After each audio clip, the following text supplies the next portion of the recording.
in the assembly, and we want to assure the public that we are going to ensure that the process is followed to the letter, and that we are going to ensure that fairness, even to the accused DG, is going to be respected. We have started the process this morning. We are going, of course, to give him time for him to come and defend himself. So we are only saying to the public that even the chief officers should be chief officers, the ministers. This is a process that has started to ensure that service delivery is going to be to the people of Kisii County. You cannot be given a responsibility as the deputy governor, and then you are not taking your work serious. So we have started this process, and we are going to ensure that the process is going to be followed to the letter, and 51 members of the county assembly has signed to the motion. So the motion is, the allegations are very grievous, and we want to tell the public that we are equal to the process as the assembly, and we are going to ensure that the right thing is done. Thank you.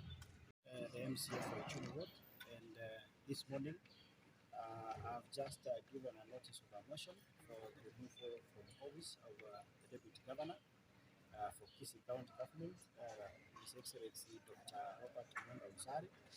I may not be able to comment much, but only maybe to highlight that the violations that he has done. And one is he has violated the 2010 Constitution of Kenya. Number two, he has abused his office. Number three, he has committed crimes under the national law or laws. And number four, his code of conduct or conduct as a deputy governor is really wanting. So I may not be able to digest much of the accusations, because you know, this is a process, and we don't want to start to preempt. Let the due process be followed, because you know this is a legal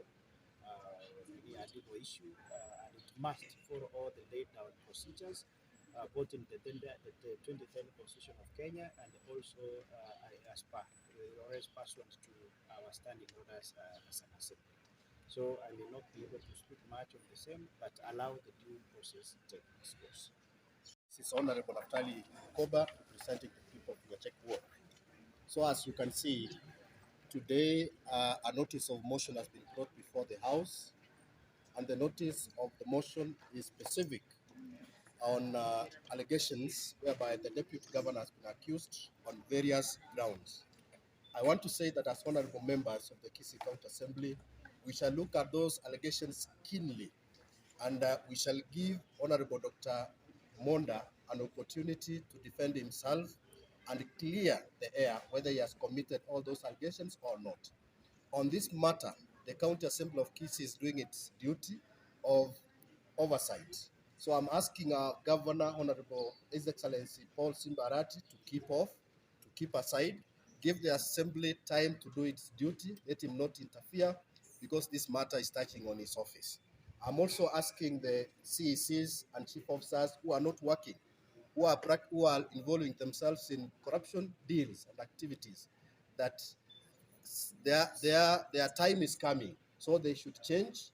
If a motion of such kind comes before the assembly, we shall look at it keenly and send them home, so that we can give people an opportunity to serve the people of Kisii County diligently. Thank you very much.